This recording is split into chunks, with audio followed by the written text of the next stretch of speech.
আপনার কাছে কিছু আমার কথা হলো এই ইয়ের নামে আমাদের যৌথ প্রযোজনার নামে আমরা এই প্রতারণার অ্যালাউ করবো না, এটা করা উচিত নয়। কারণ আমাদের আন্দোলন কিন্তু আন্দোলন আমরা করছি না, আমরা সরকারের নীতিকে প্রোটেক্ট করতে চেষ্টা করছি। আমাদের এটা কিন্তু আন্দোলন নয়, আমাদের আন্দোলন যারা এটাকে মানছে না তাদের বিরুদ্ধে। আমরা সরকারের ফরে, কারণ সরকার তো একটি নীতিমালা দিয়েছে, এই নীতিমালা চলে মেনে যদি কেউ ছবি করে আমাদের কোনো আপত্তি নেই, দরকার হলে আমরা বিনা পয়সায় খেটে তাদেরকে হেল্প করবো।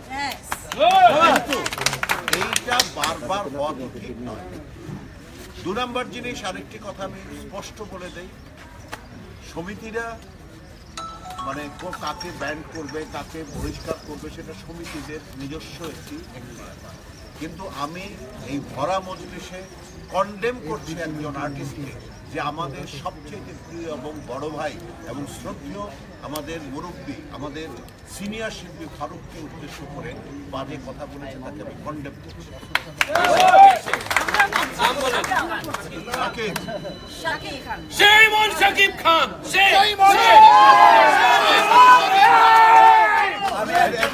এই জিনিসটা ভালো লক্ষণ নয়।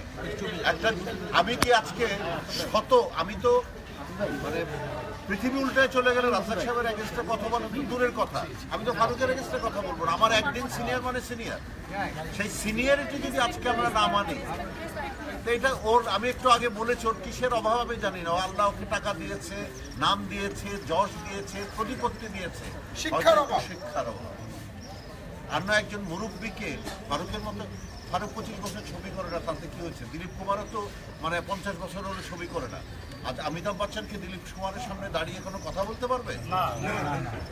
আপনারা প্লিজ সাংবাদিক ভাইদের কাছে আমার রিকোয়েস্ট, আপনারা এদের বিরুদ্ধে একটু লেখেন যে এরা আসলে এই বেয়াদবিগুলো করে ইন্ডাস্ট্রির আরো ক্ষতি করছে।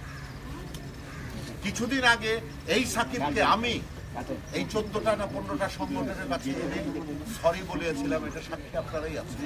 হ্যাঁ, তারপরে তার কাছ থেকে যেটা আশা করা যায় একটা সিনিয়র আর্টিস্ট সম্পর্কে দুঃখজনক, তার লজ্জা হওয়া উচিত।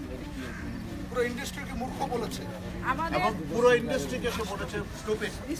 ওরা কারা স্টুপিড? তো আজকে আমরা লজ্জা পেয়েছি যে আলমগীর ভাই আমাদের কাছে মাফ চেয়েছে। না, আমি ক্ষমা চেয়েছি যে আমি ভুল করে ওকে এনে ক্ষমা করিয়েছিলাম, আমি অন্য কারণে। রাজ্জাক সাহেব, আলমগীর সাহেব